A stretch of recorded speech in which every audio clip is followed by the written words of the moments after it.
So Miguel, obviously, thank you for joining me today. First of all, how have you been coping throughout the lockdown? Obviously, it's been quite a long period now, hasn't it?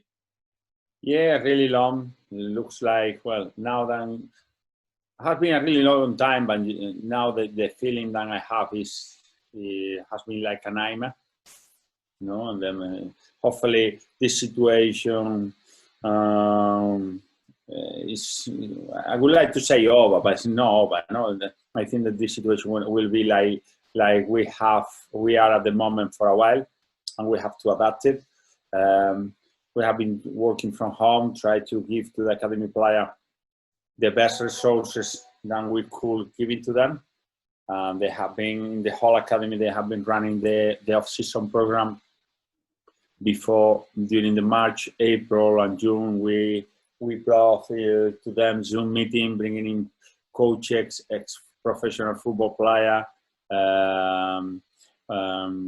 first team player from other teams. We brought another coaches, try to help to our part-time coaches and the full-time people, bring coaches inside to have a Zoom meeting. The time that we try to respect the holiday break a little bit. We gave to the player 2 weeks, 3 weeks holidays, and they come back to the off-season program again. Now from tomorrow we will start to do session live for the academy player. We'll deliver a couple of sessions Tuesday and Thursday. They can do with their own. Also, if they would like to do in a park, they can do it. Also, I allowed practice that the player can deliver for his own, some practices, some ideas that they can deliver in the park with his dad or any teammate. And this is what we have been doing with the academy all this time. Difficult scenario, new for everybody, and try to give to our player the best resources and to be in the top of them, encourage them to keep working hard and to try to keep him fit, but for when they back to be as fit as they can, because the season don't gonna stop, hopefully, and we're gonna lose a month of training. We need to catch up that time. That's it. Obviously, it's not just been for the under-18s, for example. It's been for the whole academy from all age groups. So how do you feel everyone in general has sort of responded to the Zoom calls and perhaps training at home as well? Yeah, obviously, the people, all the players, they are looking forward for football. We have a lot. All the academy players, they are very exciting. They are very committed to the club. They love what they do.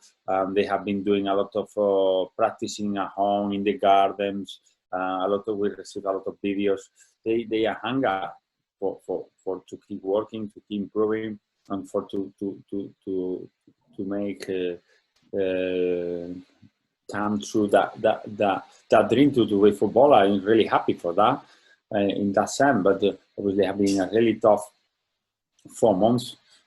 From the staff point of view, we still have people in furlough. It's a lot of unprecedented times, even in football, and then we don't know what we can do. We are waiting for guidelines for the FA, for the EFL, and a lot of Zoom meeting and trying to planning. Now that the scholar, they will back, hopefully at the beginning of August, how we can bring our players back as safe as we can. That is our main priority. And the club is working really hard in that sense, for bringing everybody back nice and safe. That's it. The club are working very hard at the training ground and the stadium itself. Stadium recently opened just to make everything COVID secure. So I imagine you're looking forward to just getting back on the pitch whenever that may be, because you've been at the club for a year now. And would you say it's been a successful one for yourself and the academy? Well, I think that it was a pretty good year. Obviously, after my meeting with the chairman, the CAF, and the director, and how the last couple of years have been doing in the club, obviously when I came on, I could pick another player, or recruit the player. I had to dealing and made take the best from the player that we already have in the club. The club, I think that we did better than what the club was expecting from the last year. They didn't put too much pressure on my position, with the objective that the club gave to me. But I think that getting a couple of pro contract, 2 or 3 players, they will start the pre-season now with the first team. They still have the chance to get the professional contract. We did pretty well in the FA Cup. We passed the first round. We was eliminated in the second round. A lot of players playing at Europe. This is really good. This year we can't forget a lot of debut in the under 23, under 16 playing in the under 23, under 15 playing in the under 23, like the case of Sammy, Luke Pierce, at least 4, don't remember badly, at least 5, 6 players made the debut from the under 16 with the under 23. 90% of the squad already played with the under 23. The under 15s played a couple of games with the under 18s in the league. Some of the under 15 playing consistently, like some, for example, playing at least 12, 15 games with the under 18s this season.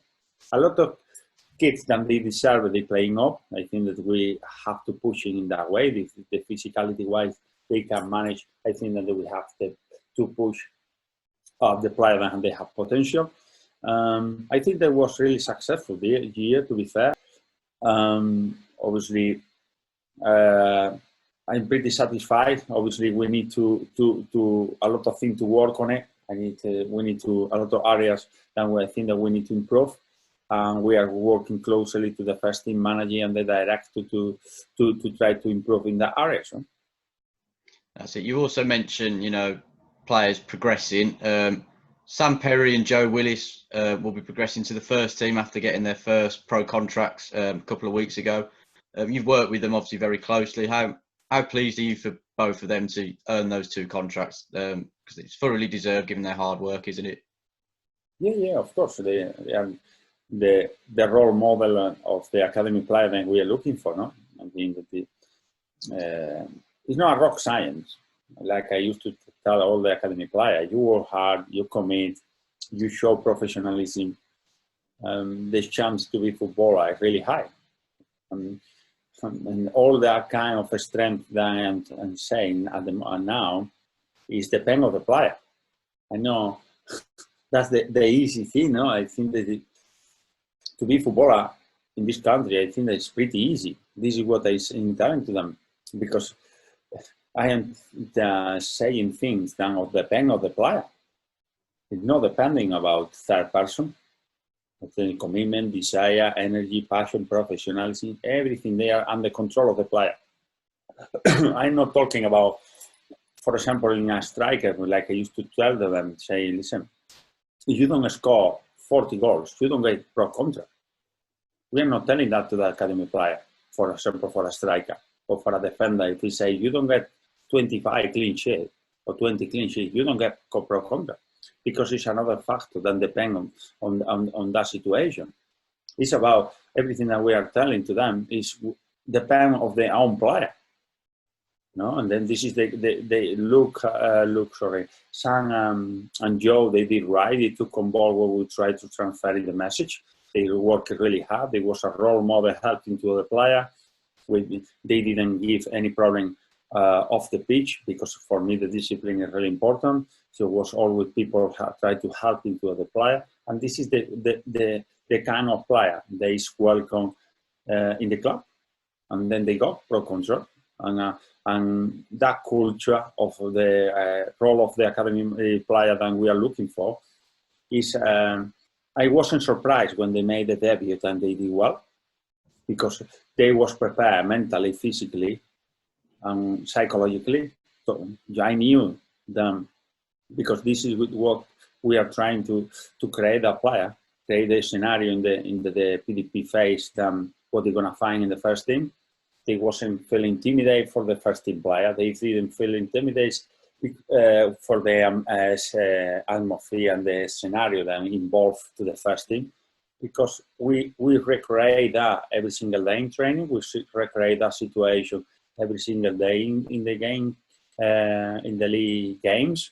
They was being trained with the first team, and that's the reward that they got.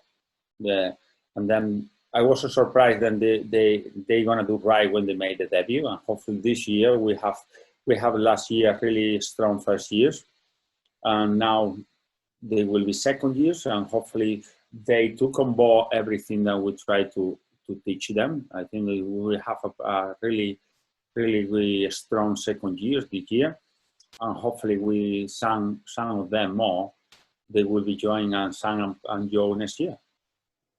That's it. Yeah. So, with that in mind, the future is still looking bright, isn't it? For our academy and for the club.